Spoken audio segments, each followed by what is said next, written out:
ম- মহামারীর সময় স্বাস্থ্য আপনাদের পরিকল্পনা কর্মীদের কীভাবে পরিকল্পনা সংগঠিত করা হয়? ওই সময় বললাম তো যে আমাদের অ্যাজ ইউজুয়াল ডিউটি বন্ধ ছিল না।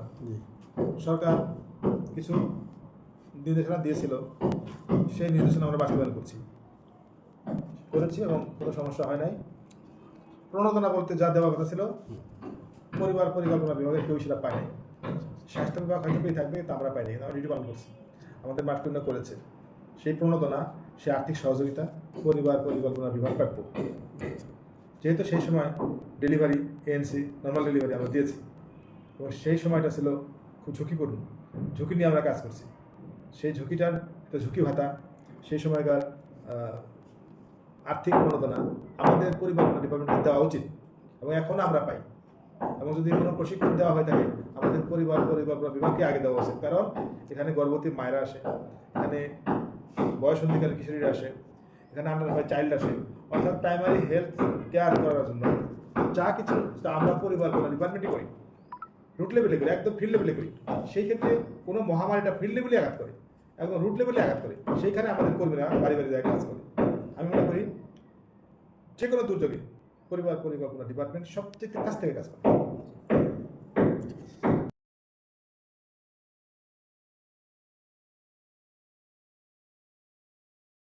ওই সময় আপনার কর্মীদের দক্ষতা পর্যাপ্ত কী ছিল বা পর্যাপ্ত পরিমাণ আপনার কর্মী ছিল? আমাদের কর্মীদের নিয়োগ হয়, নিয়োগের আলোকে আমরা কর্মীদের নিয়োগ দিই।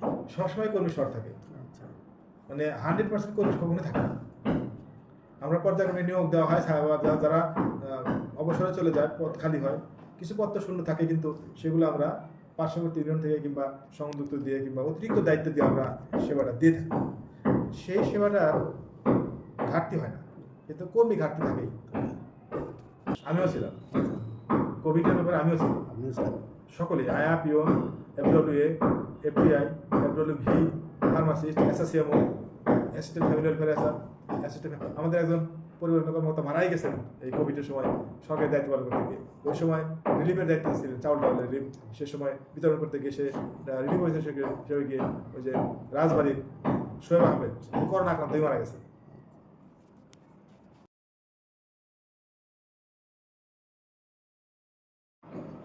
ওই সময় আপনার কর্মীদের প্রশিক্ষণ ও সক্ষমতা বৃদ্ধিকরণের জন্য কী ধরনের ব্যবস্থা গ্রহণ করেছিলেন?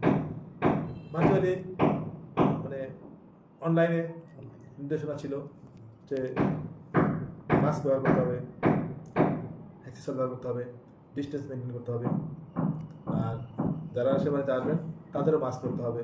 মানে হেলথ প্রোটেকশনটা উভয় সাইড থেকে নেওয়া হয়েছে, আমরা সেভাবে করেছি। তবে ডেলিভারি যারা করতে আসেন তাতে করোনা টেস্ট করার মতো কিটস, ঔষধপত্র, সরঞ্জাম আমাদের ছিল না, ফলে অনেক ঝুঁকি নিয়ে আমাদের কর্মীরা ওই সময় নর্মাল ডেলিভারি করেছেন, সেবা দিয়েছেন, গর্ভবতী সেবা দিয়েছেন, এএনসি করেছেন, পিএনসি করেছেন।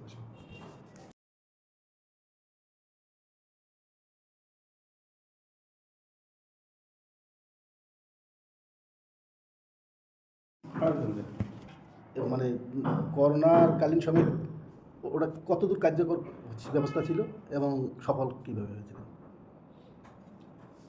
করোনাকালীন সময়ে আমাদের কার্যক্রম ছিল 100% সঠিক এবং আমরা সঠিকভাবে কাজ করছি।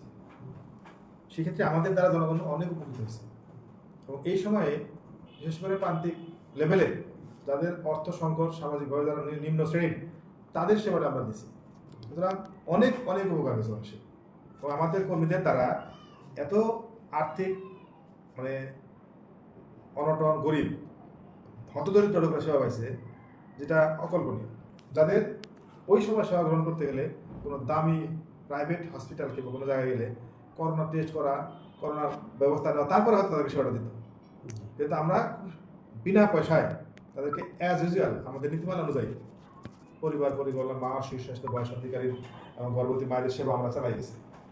এতে আমরা আমাদের কার্যক্রম ব্যাহত হয়নি, জনগণ ধারাবাহিকভাবে সেবা পেয়ে গেছে।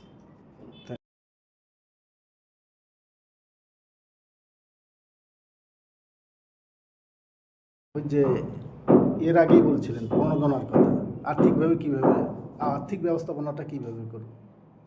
আমাদের যে বেতন, আমাদের যে ভাতা, সেটাই আমরা পেয়েছি। করোনাকালীন সময় যে ঝুঁকি নিয়ে আমরা ঝুঁকি ভাতা কিংবা করোনা পণ্যদানা যেটা আমরা আমাদের কর্মী অফিসাররা কেউ পাই। Thank you.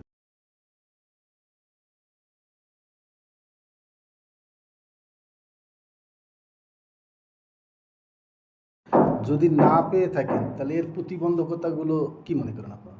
প্রতিবন্ধকতা হলো যে যেমন আপনি আমাকে প্রশ্ন করলেন জি। যে আপনার আন্ডারে স্বাস্থ্যকর্মী আছে কিনা, দাতা সংস্থা বা বিভিন্ন জায়গায় স্বাস্থ্য বিভাগকেই মনে করে স্বাস্থ্য সেবার জন্য ইউনিক। আমরা যারা পরিবার ডিপার্টমেন্ট, নার্সিং ডিরেক্টরেট, এদের জন্য আলাদা, আমাদের কর্মীদের অফিসারদের জন্য আলাদা কোনো ভাতা ছিল না, ধরা ছিল স্বাস্থ্য ব্যবস্থাপনায়। ফলে স্বাস্থ্য বিভাগ উপকৃত হয়েছে, স্বাস্থ্য বিভাগ পেয়েছে। এটা আমাদের কৃষিভাবে আমাদের কর্মীদেরকে সবাই কাজ করলাম, কিন্তু স্বাস্থ্য বিভাগ তার ফান্ডা হয়নি। আমাকে director of family planning, DD family planning, উপজেলা ফ্যামিলি প্ল্যানিং অফিসার, অন্তিম পর্যায়ের কর্মীরা বরাদ্দ পায় যে এই করোনাকালীন সময়ে এত ঘন্টা কাজ করলে এত দৈনিক ভাতা পাবে, এত প্রণোদনা পাবে। এটা মানে আমাদেরকে বরাদ্দটা দেওয়া হয়নি। ফলে আমরা আমাদের দায়িত্ব পালন করলেও আর্থিক ওই থেকে বঞ্চিত হয়ে গেছি।